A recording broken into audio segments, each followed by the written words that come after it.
everyone. I'm Adam Brown, and this is Shell Point Today for Wednesday, July 20th. On today's show, Professor Adrian Kerr will talk about the history of the Olympics.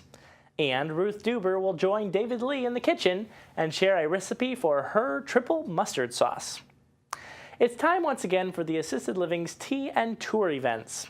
This is an opportunity for you to learn about the continuum of care here at Shell Point, tour the assisted living facilities, and meet your case manager. There are 2 more opportunities available for the summertime event. One is at the Springs tomorrow at 2:30 p.m. and another one is next Thursday, the 28th, at King's Crown at 9:30 a.m. Seating is limited, and so you'll want to call right away to reserve your spot. The number to call is 454-2077. It's also time to head out to Delnor Wiggins Pass State Park. That's because tomorrow is beach day. You'll enjoy the sun, shade, surf, a picnic lunch, and a stop for ice cream on the return trip. The cost of the outing is $16, which includes the picnic, but ice cream is on your own. Court pickups begin on the island at 8:30 in the morning, so make sure you're signed up.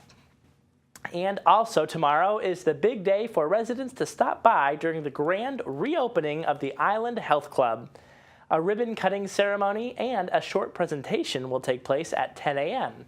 Come and enjoy a yogurt buffet with a variety of toppings and participate in a free demonstration of the new Yoga Fit program at 10:30 and again at 1:30. The health club will be open from 10 a.m. till 2 p.m. tomorrow for all residents to stop by for a tour. For those with a spirit of competition and who enjoy seeing America represented in the Olympic Games, no doubt you'll be watching some of the Summer Olympics next month from Rio. And to get you into the mood, Professor Adrian Kerr would like to equip you with some historical knowledge of how these events began in ancient Greece. Professor Kerr will present historical and archaeological evidence to create a picture of how these games took place, as well as some of the Olympian champions. Here's the professor, along with Terry Kolath, to give us a preview of what to expect at this weekend's class. Hi, I'm Terry Kolath, and I'm here with Professor Adrian Kerr, and we're looking at a very timely course, and it is called The History of the Olympic Games. And thank you for joining me, Professor Kerr. Thank you, Terry. It's a pleasure to be here again. Well, we'd like to know a little bit about the history of things before we celebrate them, and we have a great opportunity right now with the Summer Games coming up. We do indeed. Very topical. We often ask ourselves, why are they held every 4 years? So we'll start off with that. The Greeks had a number of religious sites that they celebrated their religion. Delphi was a good one. Corinth was another one. And Olympia was another city in the west of the Peloponnese. And each of these had their own temples, their own set of priests, their own populations built on religious celebration. And the Oracle of Delphi, for instance, was very, very famous, and people traveled from all around the civilized world to approach Delphi to take advice on everything from, should I buy shares in Apple, or should I buy a new car, or am I going to meet a tall, dark, handsome stranger? Everything that you wanted to get advice on, you could go to the oracles. And so they became very important trading and religious centers. Each of those 4 centers vied with each other to put on a show. And the show would be to try and celebrate their particular branch of religion. In the case of Olympia, then their temple was dedicated to Olympian Zeus. In fact, Zeus, the statue of Zeus, was one of the great wonders of the world. And so you'd go to the temple and you'd see this massive ivory and gold statue of Olympian Zeus. And so each of the major centers competed with each other. They put on games. And the deal was struck that they would share the honor of putting on the games. Instead of competing with each other, they would take it in turn. And so each of the major religious centers would host a game. We call them the Olympian Games, but of course there'd be the Delphi Games and the Corinthian Games. So that every year there'd be a major games event, and you'd travel around Greece to see them. And so Olympia became the biggest of the games, and we know its history, that it started off very modestly with a 200-yard run. And the name of that distance, 200 yards, is in Greek, is called a stadion. And that's where we get the word stadium from, because the stadiums were about 100, 150, 200 yards long. And so football stadium is recognizing this first activity, which was the race, just a simple 200-yard race. Interestingly, if you go to Olympia today, it's pretty much ruined. A combination of the Christianity taking over, no longer interested in pagan temples. The upkeep collapsed. It became a very poor city. And then there were various earthquakes which have tumbled down most of the great temples and the gymnasiums, etc. Now it's pretty much a ruin, but there are one or two pieces still that's been resurrected. And the nice thing about it is you can go to the original stadium and you can see the start line and the finish line in the sand and the banks where people sat in the open sun. Mm-hmm. So that is the story of Olympia, and they used to go and prepare for the games just like today. You can't just roll up to Rio and compete in the games. You have to qualify. Sure. And so they did 2,500 years ago, in that you'd have to go to meet a certain standard, and then you'd have to go to the place of the games and practice and show that you're competent and able to meet a certain standard. And they lived in the quarters like they do today for 2 or 3 months beforehand, and they had to be paid for. So these were people from villages. Shell Point would have a great javelin thrower, and we would pay for the javelin thrower to go to Olympia and to live in the quarters, to go to the gymnasium, to have trainers, and hoping that he would win the gold medal, and then he would come back and he'd become our hero. We'd build statues to him, we'd write poems to him, and he may even become president of Shell Point, or general. So it was a very interesting saga of success in sport. Could lead to other things, as we have today. So successful sportsmen are on television, and some of them are governors, etc. Nothing's changed. And of course, people think of Olympian activity as being amateurish, not paid. But in fact, the competitors in the old Olympic Games were actually paid. They were funded by wealthy establishments to go and take part in the games. The word gymnasium comes from the Greek word gymnos, which means scantily clad, because it's hot in Greece and they're training, doing physical exercise, they get hot and sweaty. So originally they actually practiced and competed naked. And then they created these buildings to practice in, and because they were naked or scantily clad, they were called gymnasiums. That's where we get the word from. Interesting. Well, it's nice to know that we have always looked up to the women and men who excel in sports, and we're going to be doing that in August, so this will get us ready. Excellent. Thank you so much for joining us for the history of the Olympic Games right before our own summer games. Ruth Deuber has a recipe she calls triple mustard sauce. Let's head over to the home of David and Marge Lee, where Ruth shows us how she makes the sauce in this week's What's Cooking.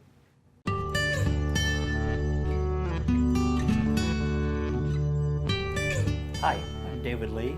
And I'm Ruth Deuber, and this is What's Cooking at Shell Point. And I'm going to do, actually, it's triple mustard sauce. And it's a recipe that came from my friend Dee Dee Darcy. We've done some cooking shows together. And it's just something that I keep in my refrigerator because it is so versatile and so easy to make. One of the fun ingredients is Durkee's famous sauce, which years and years ago, that was a staple in every kitchen. And it's a good sandwich spread and everything else, but I'm going to mix it with some other things. We're going to have some dry mustard that we're going to use, and Durkee's dressing, Grey Poupon, and mayonnaise. And I use the light mayonnaise. So we're going to start with a half a teaspoon or half a tablespoon of water, and then we're going to put a half of a tablespoon, which is a teaspoon, of dry mustard. And we're going to mix this together before we add the other ingredients.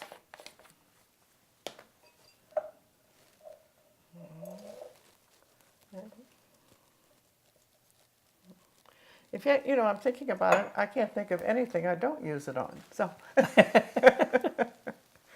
and it keeps for weeks and weeks and weeks in your refrigerator. So that makes it very versatile. This is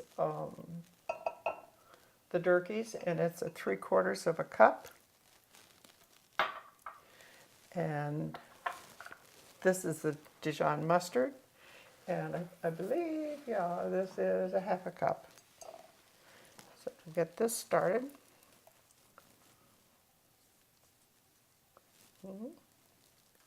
Get that all out there. Now before I put the mayonnaise in, I'm going to give this a stir. So we make sure that the mustard is all blended in there.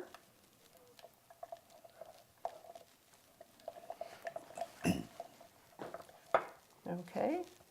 Ooh, smells so good. I can smell it from here. And this is the 1 cup of mayonnaise. Now, believe it or not, this is just a half of the recipe, the original recipe. So that's why it's good that it keeps so long. Well, depending on, you know, what you use it for. So there's your mayonnaise. Okay.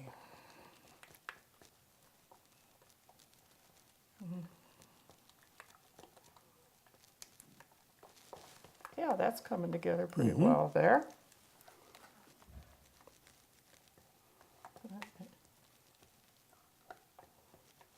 I could have used a larger spoon. I can loan you one if you want. No, but that's all right. It's almost done now. Yeah, I know. Yeah, if I didn't think about that. Yeah. I'm getting hungry already. Well, you didn't eat all the pretzels that I put I out, know, so, yes. so, okay. So we're going to But put this The day is young. in a nice serving dish here. It looks pretty.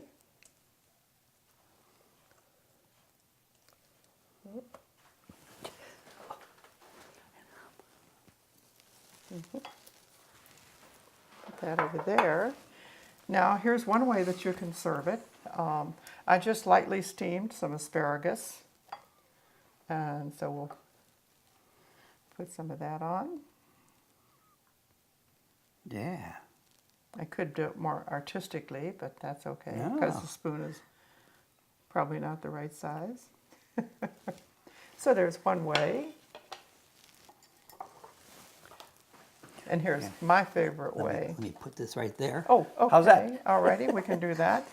You ready? I'm ready if you are. Okay. Let's take the spoon out of there.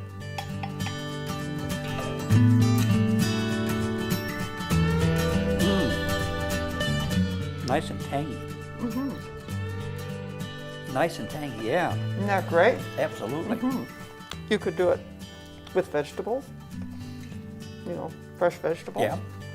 I don't think fruit would work, but No, but I can see serving that with chicken yeah, you could. a night. Or actually, I think I had a steak last night. I think it'd be good with a steak too. Well, if you've got it in your refrigerator, Yes. it's there and you can use it for anything. So this is it. Hope you'll try it, and I'll put it up on the website for you. Thank you. Bye-bye. Thanks.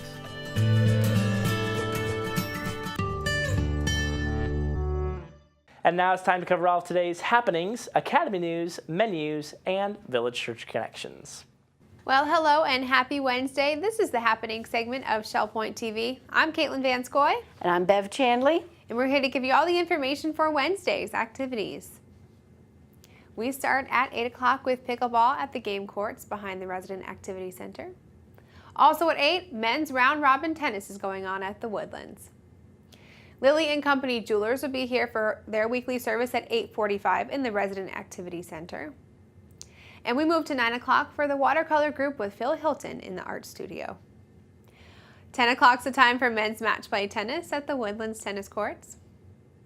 10:15 is the time for Model Yacht Sailing Club. They'll be at the Commons Lake at the Woodlands.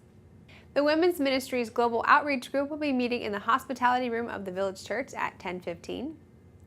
Then we move to 10:30 for the Fine Mark Investment Roundtable at the Oak Room of the Woodlands. Our last morning activity is at 11:30. It's a Health Connections class, Agility, Balance, and Flexibility. That's in the Tarpon Room. Here's Bev to tell you all about the afternoon. Thank you, Caitlin. At 12:45, we have a Health Connections class, Advanced Strength and Conditioning. That'll be held in the Tarpon Room on the island, and it's currently full. At 1 o'clock, you'll find chess in the Library Lounge on the island. Balance and Mobility Advanced will be in the Tarpon Room at 1:45. And we have a Health Connections class at 3 o'clock, Pilates Stretch. That's in the Tarpon Room. Singles table at the Crystal Dining Room will be available at 5 o'clock if you're interested. And at 7:15, we have prayer and praise being held at the Village Church. We hope you have a wonderful Wednesday, and we will see you back here on Thursday. Hi, I'm Terry Coleth with your Academy information for Wednesday. At 10 o'clock, the Transatlantic Alliance, Rolling Back Hard-Won Freedoms, will take place in the Grand Cypress Room of the Woodlands, and you can sign up right at the door. At 1 o'clock, Intermediate Bridge continues in the game room at the Woodlands. Menus for Wednesday. In the Crystal Room, the Crystal Platter is turkey pot pie served with a biscuit and fried broccoli. For dinner, they have their a la carte menu, and their soup of the day is black bean. In the Island Cafe, the sandwich special is a chili cheeseburger with fries for $7.75. Dinner specials in the Palm Grill are veal Milanese for $15.95 or Florida grouper for $21.95. All menus are available 24 hours a day at www.shellpoint.net. Welcome to Village Church Connections. I'm David Pavey. Charles Plum, a U.S. Naval Academy graduate, was a jet pilot in Vietnam. After 74 successful combat missions, Plum was within 5 days of returning home when a surface-to-air missile shot down his F-4 Phantom, and Plum ejected and parachuted into enemy hands. He was captured, tortured, and spent 6 years in several different prison camps in North Vietnam. Plum survived the ordeal, was decorated for his service, and eventually was able to return to the USA. Now he lectures on lessons learned from his experience. One day when Plum and his wife were sitting in a restaurant, a man at another table came up and said, "You're Plum. You flew jet fighters in Vietnam from the aircraft carrier Kitty Hawk. You were shot down." "How in the world did you know that?" asked Plum. "I packed your parachute," the man replied. Plum gasped in surprise and gratitude. The man pumped his hand and said, "I guess it worked." Plum assured him it sure did. "If your chute hadn't worked, I wouldn't be here today." Plum couldn't sleep that night, thinking about that man. "I kept wondering what he might have looked like in a Navy uniform. A white hat, a bib in the back, and bell-bottom trousers. I wonder how many times I might have seen him and not even said good morning, how are you, or anything at all, because you see, I was a fighter pilot and he was just a sailor." Plum thought of the many hours the sailor had spent on a long wooden table in the bowels of the ship. It took hours to carefully weave the shreds and fold the silks of each parachute, holding in his hands each time the fate of someone he didn't know. Now Plum, when he speaks, asks his audience, "Who's packing your parachute?"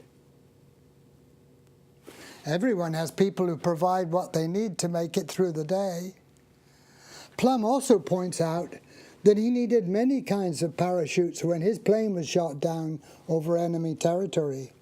He needed his physical parachute, but he also needed his mental parachute, his emotional parachute, and his spiritual parachute. He called on all these supports before reaching safety. Sometimes in the daily challenges that life gives us, we miss what is really important. We may fail to say hello, please, thank you, or to congratulate someone on something wonderful that has happened to them, give them a compliment, or just do something helpful for no special reason. A wonderful illustration in the Bible comes to mind. David, the former shepherd boy whom God had appointed to be the future king, was hiding in the forest of Ziph to avoid being assassinated by the crazy King Saul. Seeing his friend David living as a fugitive, Prince Jonathan, the king's own son and heir, risked his life. He went to find David and encouraged him to stay strong in his faith in God. My father will never find you. You are going to be the king of Israel, he said. Jonathan packed David's emotional parachute that day.